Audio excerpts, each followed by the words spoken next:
আজকে কর্মী সভা মানে কে চোর কে ডাকাতের গল্প আজকে নয়, শুধু জনসভায় হবে। কর্মী সভা মানে আমাদের করণীয় কি, আমরা মানুষের কাছে আরো বেশি বেশি পৌঁছাবো কি করে, আমাদের দলে মানুষকে আরো বেশি বেশি কিভাবে নিয়ে আসবো, তার একটা ট্রেনিং এটা। তাই যারা উপস্থিত হয়েছেন, এখন মাথার উপরে একটা বড় দুশ্চিন্তালে মানুষ ঘুরছে, সেটা কি? হ্যাঁ হ্যাঁ, আমি কি বলেছিলাম ডে ওয়ানে, কি বলেছিলাম? আমার রুমালটা গাড়িতে রয়ে গেছে না, আর টিস্যু দেখো তো কারো কাছে পাওয়া যায় নাকি। আমি কি বলেছিলাম ডে ওয়ানে? টিস্যু, হ্যাঁ থ্যাংক ইউ। আমি ডে ওয়ানে কি বলেছিলাম?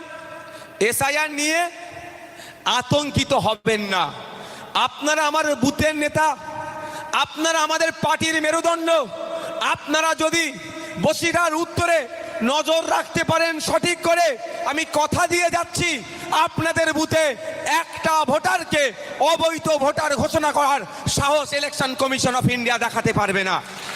কিন্তু আপনাদের উপরে নির্ভর করছে, আপনাদের উপরে নির্ভর করছে, আপনাদের অ্যাক্টিভিটি যদি ঠিক থাকে, আপনারা যদি সজাগ থাকেন, আপনারা যদি সতর্ক থাকেন, তাহলে দেখবেন ভোটের কাউকে ডিভোটার করতে পারবে না অন্যায়ভাবে। তাই আপনাদেরকে দায়িত্ব নিতে হবে। তাই কর্মী ভাইরা, আমাদের কর্মী ভাইরা, আপনারা আমাদের পার্টির জান, আমাদের পার্টির মেরুদণ্ড, আমাদের পার্টির অগ্রগতিতে সব থেকে বেশি যাদের ভূমিকা আছে সেটা হচ্ছে এই আপনারা। তাই আপনাদেরকে দায়িত্ব তুলে নিতে হবে।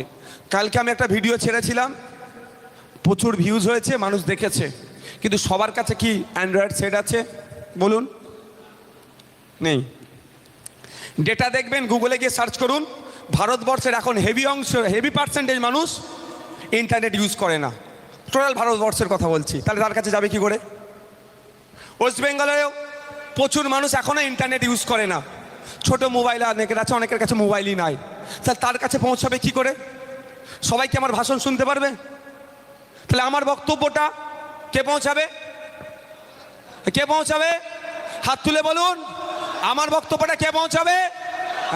আপনারা পৌঁছাবেন। পার্টির বক্তব্য আপনারা পৌঁছাবেন। তার জন্য আপনারা বুথ কমিটি করেছেন? হ্যাঁ হয়েছে, বুথ কমিটি হয়েছে তো ভাই?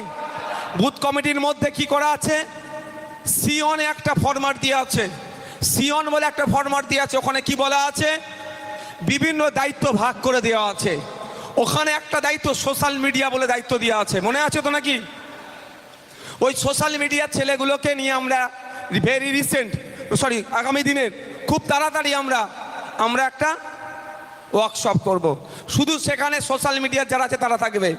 ওখানে আরো দুটো অপশন দিয়ে রেখেছি, কি কি বলুন তো? শিক্ষা বিভাগ আর ছাত্র শাখা। সবার ফিল আপ করা হয়েছে ওইটা?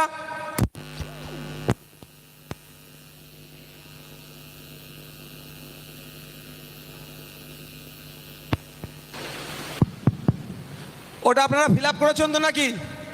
যদি কারো বাকি থাকে, বিয়নের সাথে সাথে সিয়ন ইমিডিয়েট ওটা ফিল আপ করুন। বিয়ন হচ্ছে বুথ কমিটির 15 জনের লিস্ট। 15 জনের মধ্যে থেকে 12টা স্পেশাল দায়িত্ব দেওয়ার জন্য সিয়ন। মুসা কোথায় গেল? মুসাকে ডাকো। অঞ্চল নেতৃত্বরা যারা আছেন তাদের বলবো এটা দ্রুততার সাথে করুন। বিয়ন মানে হচ্ছে বুথ কমিটি, 15 জনের বুথ কমিটি। ওই 15 জনকে নিয়ে সিওনে 12টা এক্সট্রা কাজ আলাদা আলাদা করে দায়িত্ব নেওয়া। ধরুন আপনি বুথের সভাপতি, আপনি বুথের সম্পাদক, আপনি বুথের ক্যাশিয়ার, বা আপনি বুথের দায়িত্বশীল 15 জনের লাস্ট নম্বর ব্যক্তি, কিন্তু আপনি সোশ্যাল মিডিয়াটা একটু বেশি বোঝেন। আপনি বুথের সভাপতি হিসাবে যে দায়িত্ব আছে সেটা পালন করবেন, আবার এক্সট্রা সোশ্যাল মিডিয়ার স্পেশাল দায়িত্ব আপনি নিলেন। আপনি বুথের সভাপতি, আইনটা একটু ওই 15 জনের মধ্যে একটু বেশি বোঝেন, তাহলে আপনার কাজ কি হবে? বুথের সভাপতি হিসাবে দায়িত্ব পালন করবেন, আর আইনের বিষয়টা আপনি স্পেশাল দায়িত্ব নেবেন। আপনি বুথের সভাপতি, আবার স্বাস্থ্য বিষয়টাকে একটু বেশি বোঝেন ওই 15 জনের মধ্যে, তাহলে আপনার কাজ কি হবে?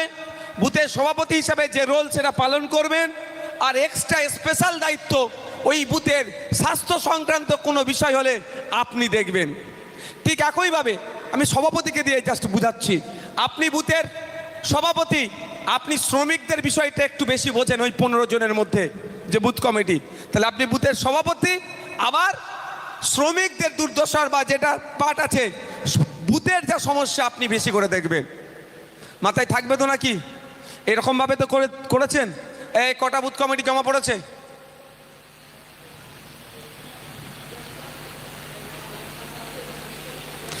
যাদের বাকি আছে বুথ কমিটি, 100-র অধিক বুথ কমিটি হয়ে গিয়েছে, অল্প কিছু বাকি আছে, আপনারা ইমিডিয়েট কি করবেন, ওটা জমা করুন। না হলে এই যে দুরবস্থা চলছে এটা আপনি সমাধান করতে একটু কষ্টকর হবে।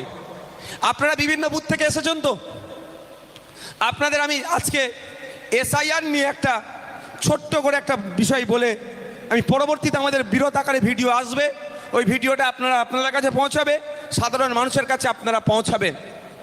তারপরেও আমি বলছি যে এসআইআর নিয়ে একটা প্যানিক তৈরি করা হচ্ছে। বিজেপি তৃণমূল মিলে এসআইআরকে পলিটিক্যাল এসআইআর করার চেষ্টা করছে, আর আমরা এসআইআরকে পলিটিক্যাল এসআইআর হতে দেব না। আমরা চোখ কান খুলে রাখবো। আমরা বুথে চলে যাব, বুথে গিয়ে আজকের পর থেকে মানুষের কাছে দাঁড়ে দাঁড়ে চলে যাবেন। মুসার কাছ থেকে অঞ্চল নেতৃত্বরা 2002 সালের ভোটার লিস্টের নাম কিভাবে বার হবে তার লিঙ্কটা নিয়ে নেবেন। আর আপনারা যারা বুথের নেতৃত্বরা আছেন, আপনার অঞ্চলের নেতৃত্বদের কাছ থেকে ওই লিঙ্কটা চেয়ে নেবেন। চেয়ে নিয়ে কি করবেন, আপনারা আজকের পর থেকে পাড়ায় পাড়ায় বুথে বুথে চলে যান, ওই লিঙ্কটা নিয়ে 3টে বাড়িতে চলে যান।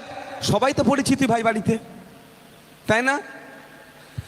10টা করে বাড়ি দায়িত্ব নিয়ে নেন, 15টা করে বাড়ি দায়িত্ব নিয়ে নেন, ওই বাড়িতে পৌঁছে যান, গিয়ে লিঙ্কটা অন করুন। লিঙ্কটা অন করুন, ডিস্ট্রিক্টে ক্লিক করতে হয় যদি করুন, বিধানসভায় করতে হয় করুন, বিধানসভার পরে বুথ ওয়াইজ লিস্ট চলে আসবে। হয়তো পুরাতন বুথের নাম্বারটা আগে পরে হতে পারে, 93 ছিল, 95 হতে পারে, 96 হতে পারে, একটু আগে পরে হবে। নাম কটা দেখলে বোঝা যাবে। সেই নামের লিস্ট বার করুন। যারা সাধারণ ভোটার তাদের কাছে দেখুন যে তোমার দাদুর নাম, তোমার আব্বার নাম, তোমার মায়ের নাম আছে, খুঁজে নাও। খুঁজে নিলে তা সে চিন্তামুক্ত হবে কি হবে না, একটু আওয়াজ দিয়ে বলুন। তাকে চিন্তামুক্ত করার দায়িত্ব কাদের? Booth level officer. যাওয়ার আগে আমরা সেই লোকটিকে রেডি করে দেব। 4 তারিখে যখন বুথ লেভেল অফিসার যাবে এরা রেডি থাকবে। এই দেখো, আমার কোনো কাগজ দেওয়ার প্রয়োজন নাই, আমার 2002 সালে মায়ের আর বাবার নাম ভোটার লিস্টে আছে, এই দেয় আমার কাগজ। এটা করতে হবে তো। এত মানুষ ভয় পাচ্ছে, ভয় করার দরকার নেই। কালকে ইলেকশন কমিশন অফ ইন্ডিয়ার চিফের একটা বক্তব্য শুনছিলাম, 2003 সাল 2004 সালে ভোটার লিস্টের নাম থাকলেও সে ছাড় পেয়ে যাবে। পাবেন কিভাবে? প্রশ্ন থাকছে তো, প্রশ্ন থাকছে তো, পাবো কিভাবে? আপনার নেতৃত্ব কে?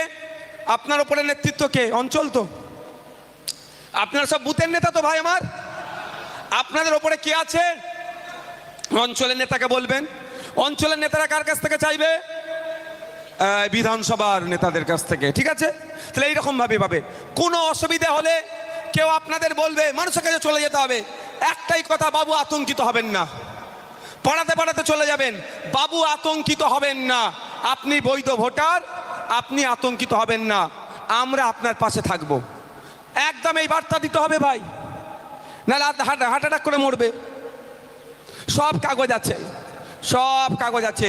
1952 সালের ভোটার লিস্টের কাগজ আপনি খুঁজলে পাবেন, আপনার পরদাদু ভোট দিয়েছিল। বরঞ্চ যে আজকে কাগজ দেখিয়ে ভয়, কাগজের নাম করে আমাদেরকে তাড়াবার কথা বলছে, তার দাদু আর বা নানার ভোটার লিস্টের নাম খুঁজে পাবে না, আপনার আমার দাদুদের নাম পাওয়া যাবে। বুঝতে পারছেন কি বলছি?